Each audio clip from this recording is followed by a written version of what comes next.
So here's a story that I wanted to tell you, and it goes along with this, with this really terrible picture of me in high school. My teenage years overlapped with the movie Flashdance. So I desperately wanted to be a dancer, really a jazz dancer, as you can tell from this picture. And what they told me as a jazz dancer was to be a good jazz dancer, you needed to actually study ballet. And so I took as many ballet classes as I could, and I practiced all the time. The one thing was, I had an incredible amount of passion to be a dancer, but I lacked the talent. But that didn't deter me. I was just really, really determined.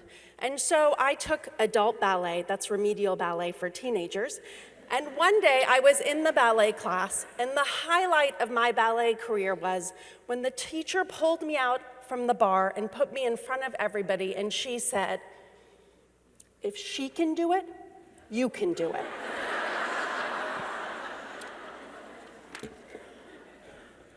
That's a true story. So, to this day, I remember those words, and I think about what she said. If Maryam can do it, you can do it. And in fact, those words may well describe my career path, because here's what I learned along the way. No matter where you are or how you got there, or whether you think you belong, bringing an all-in commitment is what it's all about. So I can think of 100 stories along my journey, stories of me chasing disparate and somewhat unattainable dreams. So I'm going to share a few examples with you. I graduated from college in 1989, and I had decided to take my last semester abroad, which is kind of unusual. And the reason I did that was because I didn't want to be tempted by the people who came on campus to recruit for people to actually have a job. That made a lot of sense to my parents. So I ended up graduating and being jobless. But I came up with a plan, and the plan was that I was going to move to Argentina. Why Argentina? Well, because in the 90s, Argentina was a country experiencing political unrest. It was a place where I knew no one, literally not a single person, and because I barely spoke the language. Really, I had had high school Spanish up until then. But what I figured was that chaos was the right backdrop for the career that at that time I thought I wanted to have, which was to be a foreign correspondent. This was one of my many career aspirations. So one of the things you should know about me is that I grew up in Iran, and we left Iran in 1979 in a time of revolution. So I happened to have a higher risk tolerance than most people. So once I got to BA, what I heard was they were making a movie there. They were in fact shooting Highlander 2, the movie. Sean Connery and Christopher Lambert, but I'm pretty sure nobody has seen it. So I came up with a plan. I decided if I could get onto this set and get a story, I could then go to the Buenos Aires Herald and pitch becoming a writer for them. So I snuck onto the production offices, and in order to get in, I said, "Hey, I hear you guys are looking for people to work here." And the receptionist sat me down before she went to go check. And in the old days, before the days of the internet and cell phones, all the phone numbers of the people who worked on the film were written in big sheets on the wall in case you needed to reach them at a quick notice. So she turns her back, and I am furiously writing down every single phone number known to mankind, because this is how I'm going to get my break. As it turns out, she comes back out and ushers me in for an interview, and I end up getting a job as a production assistant on Highlander 2, the movie. That's me on the left interviewing Christopher Lambert, because I did, in fact, after being a production assistant, get to do an interview. So what do I take away from that? I think the answer is that you have to be willing to go for it, even as it changes along the way. The fact is, I really never knew what I wanted to do when I grew up. And the problem was, there wasn't one thing I wanted to do. I wanted to do everything. So when I found something I was passionate about, be they people or companies, I reached out and tried to convince them to hire me. Now, this predates all of you because I'm much older. And what you're going to find is the many letters that I wrote, because that's how we communicated then. Whether it was to the guy who was opening up a diner at the corner of 116th and Broadway, and I thought he needed my advice to figure out how to do that right, Or Robert Stigwood, the guy who was behind the Bee Gees, who was going to make Evita the movie in Argentina, and I thought, based on my experience on Highlander 2, he should hire me.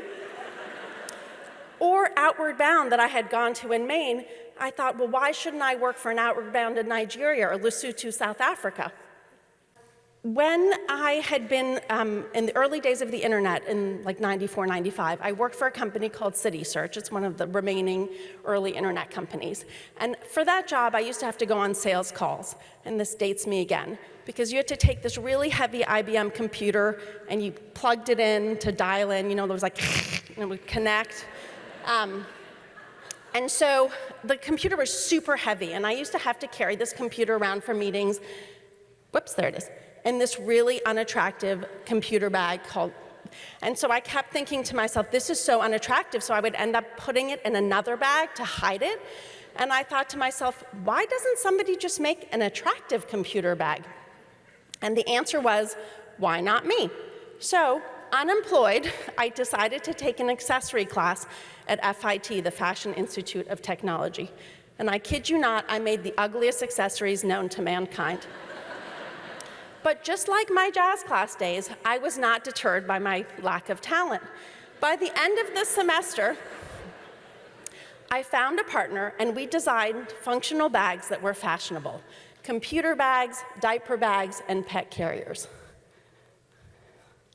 From there, I went on sales calls, door to door, nothing like point-blank rejection, until somebody actually took the meeting, and my first break came with Barney's New York.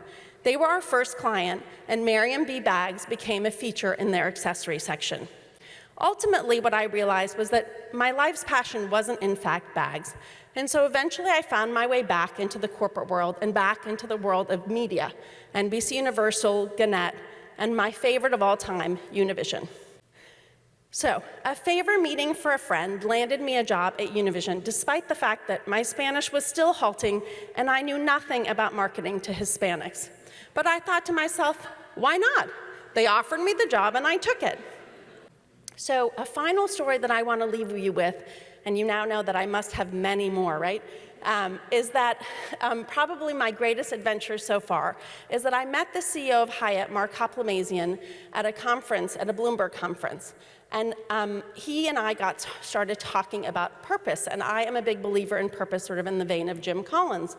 I think for me, digging into the history of a company and uncovering its DNA is a little bit like being a foreign correspondent, because you actually have to do a lot of research.